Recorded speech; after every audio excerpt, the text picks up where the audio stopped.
tungan-tungan ba Handloom and Handicraft Cooperative Society Limited singi thawmi singa Chief Minister gi banglo da thomjenkre. Manipur State Commission for Women MSCW gi tara mga suba mapuk kumon nga sige Chingmairong da laiba Classic Grande da pangthokre.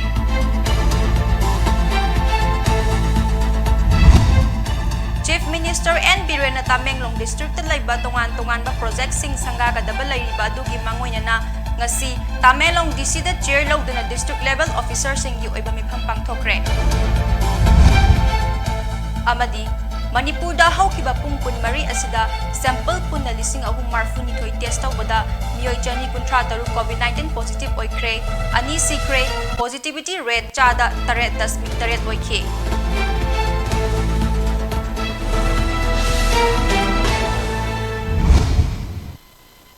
Miyam na government na piba COVID-19 gi SOP sing ningthina ngak na chatuna chathokpa matamda mask opiba sanitizers zinaba khutsa seng na toina hambiba amasung foot taru ki distance ngak na chatpa haiba chana kanglon singa si tungin na COVID-19 dagi ngakthok minya si loina na chahi tarani pangi mathakta leiba miyoy sina COVID-19 vaccine soidana kapchok piu.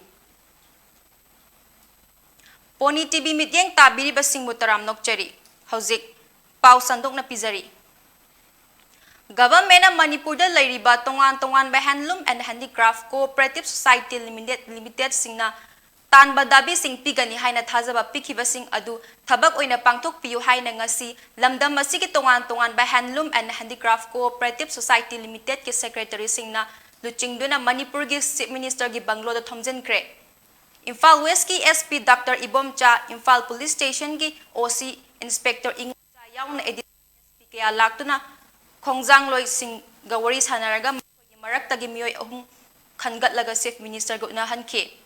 Chief ngasigi Kongjang adu ga mari laina na Imphal East ki khabamda laiba khabam maning laikai Weavers Cooperative Society Limited ki Secretary Pangaijam Tamu Devi na sob na hai. ICDP ki tharo na koi thajare. Adai sengsala ani noi phangani adana noi gi lamja bakse saro aduga noi thabak tawbase mayam je punna tawhalasi noi do set pirani noi gi lamsa kai gi society gi maminga wonsallo koi wonsal leibo lokalising kun gi tarik sarkar dare adai sengsala ani noi phangani adana noi gi lamsa bakse saro aduga noi thabak tawbase mayam je punna tawhalasi. Manipur State Commission for Women MSCW gitara mga subang mapok kuman nga si Chingmairong da laiba Classic Grande da pangthokre. Tharamadu da Chief Minister N. Biren Singh, BJP Manipur Pradesh ki President A. Sarda Devi, MSCW ki Chairperson Professor Dr. Binota Laima, National Organization Secretary Bharat Vikas Parisa New Delhi Suresh Jain, Joint Secretary National Commission for Women A. Asoli Chalaina, Chief Guest President Guest of Honor Amadi Special Guest Oike. Tharamadu Chief Minister na luchingdo na Bande Mataram Amadi Sanalaibak Manipur sakto na hogdoke. Chief Minister N. Biren na Tharam aduda Chief Guest ki warol pirado na nga si paliba BJP na luchingba government asina hek lak padagi nupising buawang mamafam amada thamdo na lakli kudam oina palabada maruy baki post kaya haibadi DC SP Director kaya nupi officer kaya da paihanduna laibaki administration da magkhogi thaudang lauhan bahore. Inglising ani ga tareta BJP gi lengak heklak badagi women's toll free 24 hours hangduna complaint tawba yahalle cybercrime gi akan ba action kaya khudak talo khatpa hore nupi oibi kaya na afaspa na maram oiduna police army ki duna ahing tumdana macha mapuroiba ngak senduna mayra paiduna kang marakta yarek lambadu ngasi laitre loina na Manipur gi chakthok saningai oiraba amata ngairaba nupi khaktagi oiba ima market Khwairamban Bazar aduki matik singthaningai ni haina phongdokhi. Manipur is proud of the historic contribution and sacrifice of its women. Role they continue to play in shaping our society, our history, and transforming the non-socio-economic and cultural life in the state. The state government continue to accord priority to women's empowerment through various initiatives and activities to strengthen their livelihood, security and dignity. In the state of Manipur, just in the governance, Deputy Commissioner, SPs, secretaries, many key posts are holding by the women in the state. We have already, as the Sardar said, the woman market, the lone woman market in the entire north. I think it might be in the entire India. But we have also established another new 7 women markets more. They're constructed in the district headquarters of the hills. And we are going to construct 10 more women's market.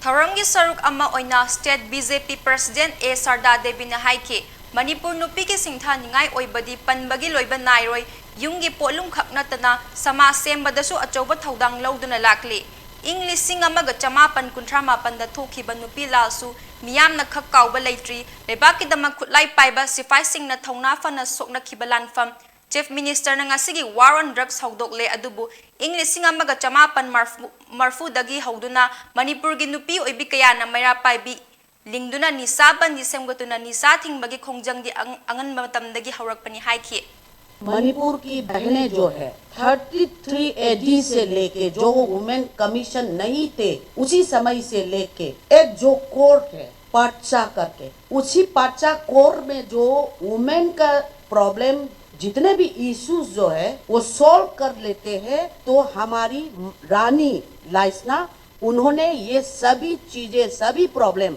जो solve कर लेते हैं 33 AD से लेके Chief Minister N. Birena Tamenglong District tungan ma project sing sangaga da balariba adugi mangoy na ngasi Tamenglong Deputy Commissioner Armstrong Pamena chair lauduna district level officer sing yu oiba mifam Tamenglong gi mini secretariat conference hola pangthokre CM na Gadai Hilda drinking water project sing sangagani masigi mathakta mini stadium ama football ground ama oxygen plant transit quarters Famung Yangkai Labor Hospital Loinana Eclavia Model Residential School Singi Project Ani Sangagani. DC Armstrong Pamena Government Ki Karmachari Sing Vaccine Kaptok Padarkar Tabaga Mari Laina Bawafam Kaya Fungdok Pagaloinana Department Singi Head Sing the Makoy Staff Sing Vaccine Kaptok Hanaba Kanghan Ke.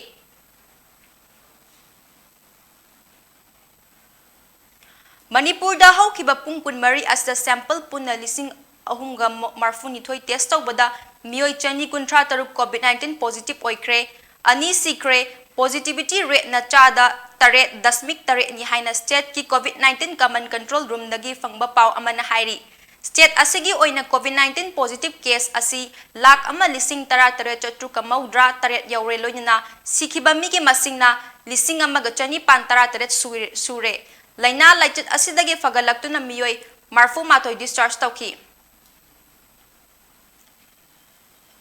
NSN ngasigi Imphal gi press club ta pangthokiba pawgi mifam amada Human Rights Defender Waheng Bamjoy Kumar Singh Working Committee Member National Campaign for People's Rights to Information na Go to Hills pangthok jungai ching na chatpada criminal activities kaya chathariba NSCN IM gi Kader Singh hana fadu na chairak piu haina dabi tawkre Havron da laigadaba makoina Manipur gi mafam kaya da phone na lut tawba miyam da ki halak pasi kui male NSCN IM ki mathakta action lawkhat lu haina makhata na dabi tawki mamang chahida RTI thakiba miyoi mari NSCN IM na hat kan haiduna complaint withdraw taw haina ki halak badagi Imphal da lotuna lairi lalhalup ama oina political demand tawbagi mahuta constitution ki article khongaw na duna hat kani withdraw taw haiduna kayara ki halak bagi hairiba miyoi sing asinga si fawba mayum da leiba ngamdana lairi Hiram asida January ba NSCN IM gi miyoi sing puni suni amasung rotor ngasi fawba fadana lairi basi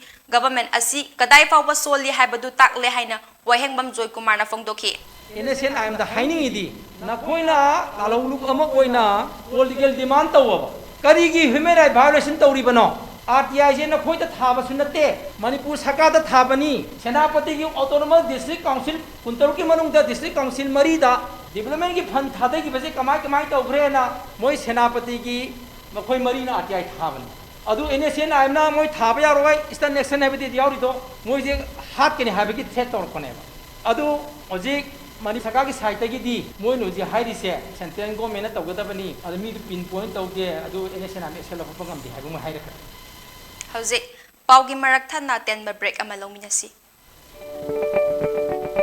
Occasion singidamagta makhal kiyagi cake haibadi photo cake, layer cake, brunch cake, barbie cake, fruit topping cake, cupcakes in a chingba fongbigani amadi adongi apamba mawongda cake customized tawbagi khudongchabasu pisari.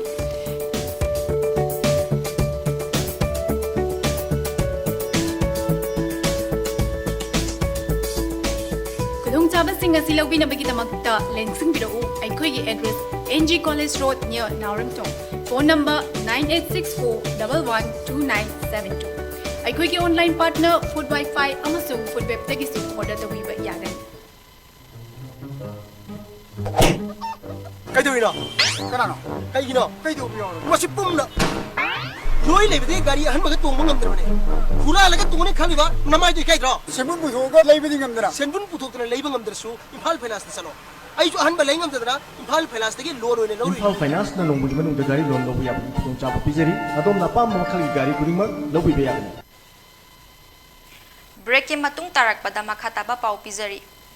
Jiribam district laiba walpam ahum habadi MS Rangsing Lenjanthang and Sons Jiribam Manipur, MS Energy Station Jiribam Amadi, MS Manipur Service Station Lengang Pokpi asida thau piba matamda watna piba amadi potyan yauba thau pire haibagi wafam leire haina All Jiribam Auto Rickshaw Owners and Driver Association Azarodagi President Sinam Pisakna Paumi Sing the Fongdorakle.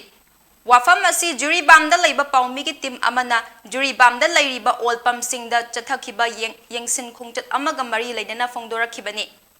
Pisakna makhata na haiki Jiribam da lairiba olpam sing asina thau piba da watna pire amadi potyan yauba thau piba na gari thoriba mioi sing da awaba oire loinana Jiribam da matam kuina dagi District Transport Office DTO ama thambiyo haina su ngasi fauba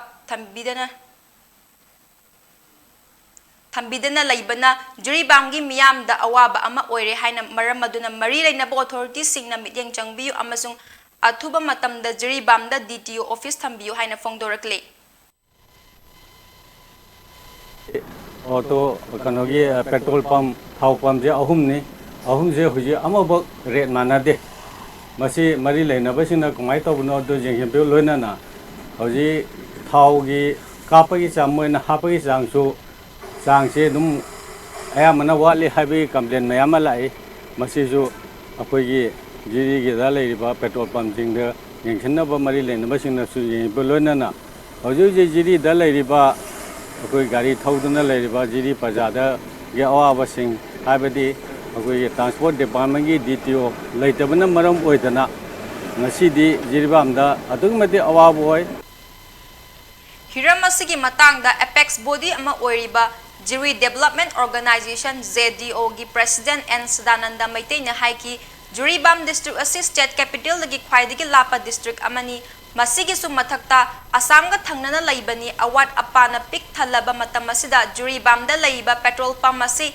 yangsin binaba laitaba na praja singda awaba amadi nungaitaba oire haiki petrol pump da thawlobu matamda phangpham tokpa phangdaba amadi Jiribam ga Imphal ga yengnarubada lupa ani paisa ani helaga lauriba asi nungaijade asuk warba matam asida mamal su henba wana supibagi thawong asi mari lainaba singna yengsenbiyo haike Jiribam da akoi oil pump thau hananaba pump masi hana amakhak ran taromadagi hojikti layok phabadagi ahum sure tawrimasung hariba pump singase Kanana control to bigadage, Kanana Yangshan bigadage, Haiba, Laitaba, Mapima Palitaba, Adumba, Pamamagumna, Maning Tauna, Port Yon Batabagi, Mawunga Se, Masi, Hoju Praza Singna, Kengnaba Sida, Sukimatic Nuaitaba, Ama Paujeri. Amaramda Umles Kumar Sharma Kauba MS Manipur Service Station Langang Pokpi Jiribam gi staff amana walpamasin nauna hangjabani aran bathabak amata tawba leizade check tawge harbasu tawbiba yagani haina fongdorakhe Bharatiya Janata Party BJP gi yet ki pambong oiriba BJYM Bharatiya Janata Yuba Morcha Manipur Pradesh na September tang 13 tagi 18 fawba pangthokadoriba Naf Bharat Mela Inglising Anikun Matoy asi JN Dance Academy Imphal da makhal kaya ge Manipur government ki facility kaya yauba kanaraba scheme kaya sing amadi cultural program food stall Indigenous Stall, Innovative Stall, Common Service Center, CMHT, PMJY, Stall Adar Pan Correction Center, Kuyagi Kudong Saba Manipur gi Praja Miyam da Pigani Hari.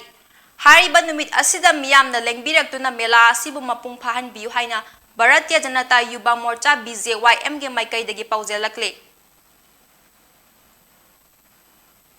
Kamal Saki But ngasi polling station number 31/21 Thobal Wang Matabak Kairen Bida BJP gi intending candidate Laitantem Basanta Allies Bim Singh District asige President Yumnam Kumarjit Singh amasung BJP Thobal District ka loinana Kamal Nat mifam ama mapung pana pangthokre.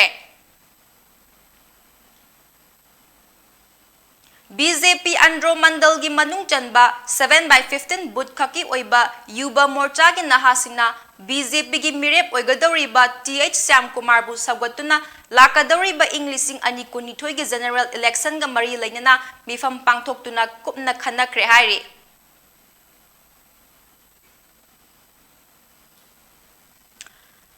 Dr. Beto Manipur Transport Department ki Joint Director Dr. Beto Singh Mayeng Bamna MCS to the Global Human Rights Foundation New Delhi na Surya Bharat Saman Englising ani kunmatoy award pidun ikai khumna kre Public Service to Dr. Beto na lawriba thaudang singbu sakhangba oine award asi pikhibani hairi. Wangjam Mohendro Singh Convener IT Cell BJP Manipur Pradesh amasung Kundongbam Santos Singh Co-Convener IT Cell BJP Manipur Pradesh na ngasi National IT Department Bharatiya Janata Party amasung tungan-tungan ba state sing IT and social media in charge sing na pangthokpa virtual meeting amada saru yakre hairi.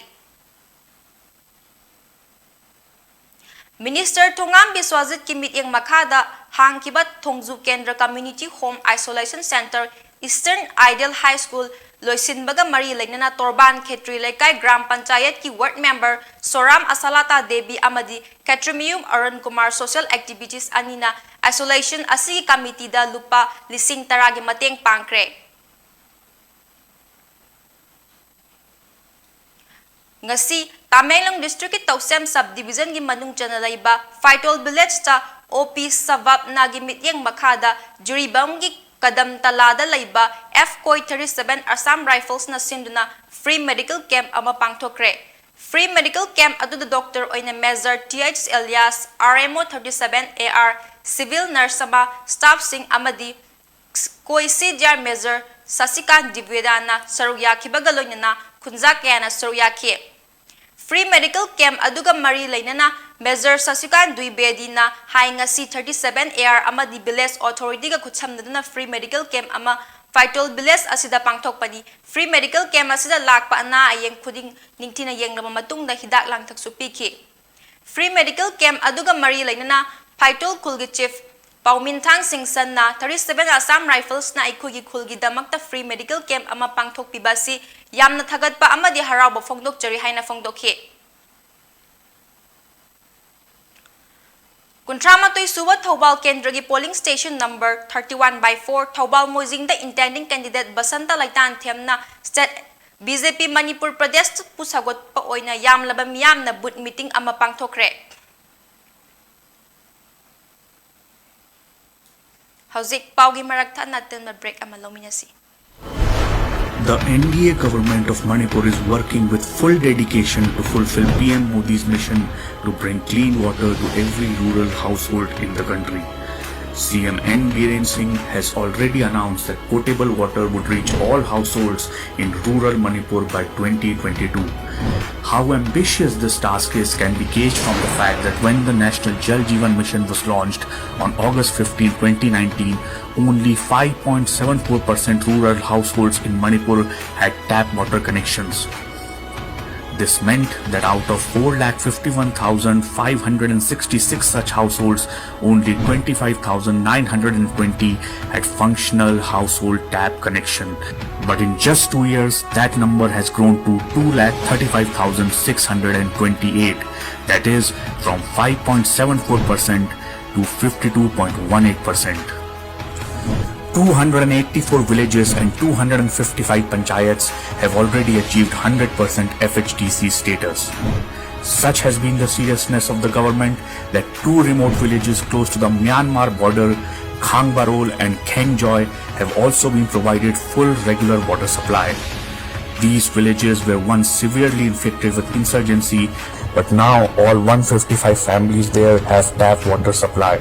Despite the massive COVID-19 outbreak slowing down the progress, CM N. Biren Singh is determined to provide every household potable water supply by next year.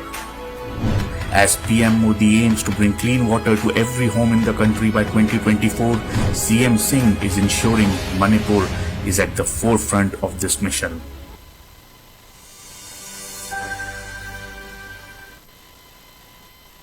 Breaking matungda makhataba pau pizari. Works Minister T.S. Biswajit Singh na INA gi lanmi sartu achung kombuning sing na ikai khumna bot kre. Sartu asi Manipur gi hero amani haina minister na fongdoki. Mahak Inglising amaga chamapan mga da poki sartu achung kom na Inglising amaga chamapan ni fuhumdoida INA yauki tungda British na fado na Inglising sartu Inglising amaga chamapan ni fu mari de Imphal dagi jail da thazin ki. Minister T.S. Biswajit Singh amadi 5/22 polling booth ki miyoi singaloina na laklibe assembly election ga mari lainana mifam pangthok tuna handaki election asida vote masing hena fangnaba wa khanakre.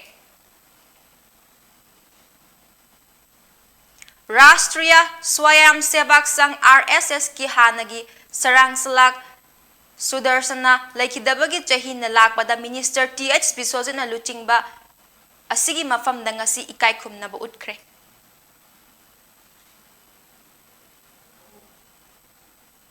Minister Thungam Biswajit Singh na ngasi National Engineers Day na lakpada engineer sing na yai papaujal pirakli. Mahak na Bharat Ratna M. Viseswaraya gi mapuk kumon lakpada ikai khumna ba utkre.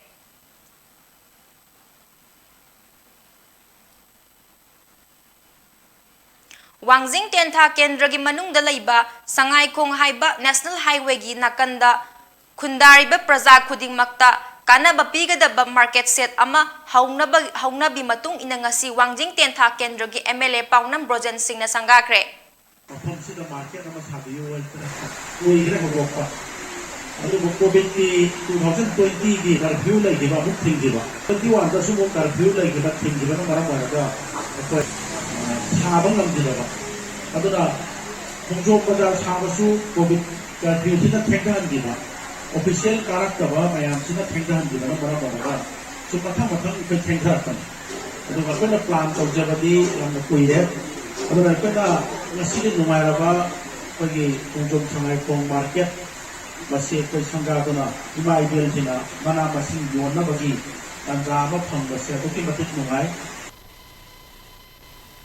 Mass COVID-19 vaccination drive come relief haibat thoram amangasi Sevahi Sangathan gi makada Mawai Kulan Biles Kasom Kulnau Biles Kuntak Biles amasung Tarong Biles Kamjong district ta pangthokre.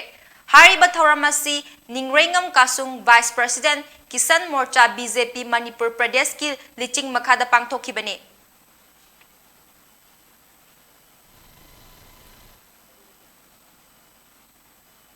Regional Institute of Medical Sciences RIMS ki yang kay suba mapok kumon palan ngarang hospital asigi Jubilee Hall da pangthokre.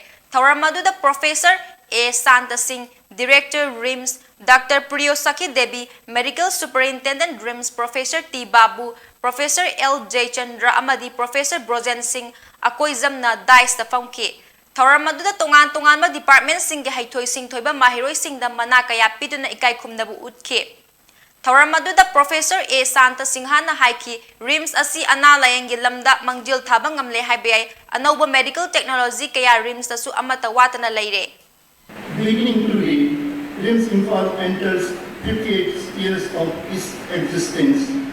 I am lucky to be a part of this institution in the run-up of its golden jubilee years.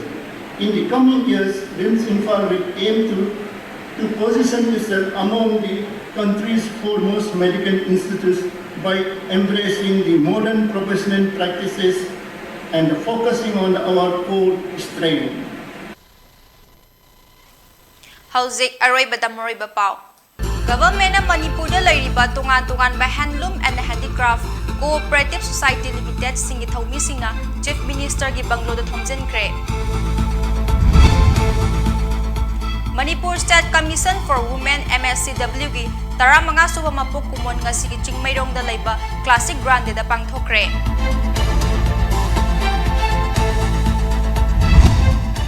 Chief Minister N. Biren na Tamenglong District Laiba tungan ba project sing sangga kadaba Laiba dugi mangoy na nga si Tamelong DC the chair law na district level officer sing yu ay bamipang pangthokre.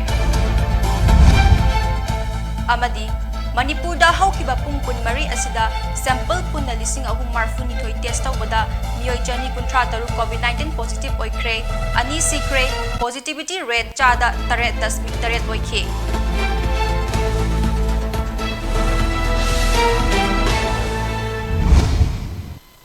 PONYTV News pumit yang tabi di ba mayam pum na magpu kurumjari.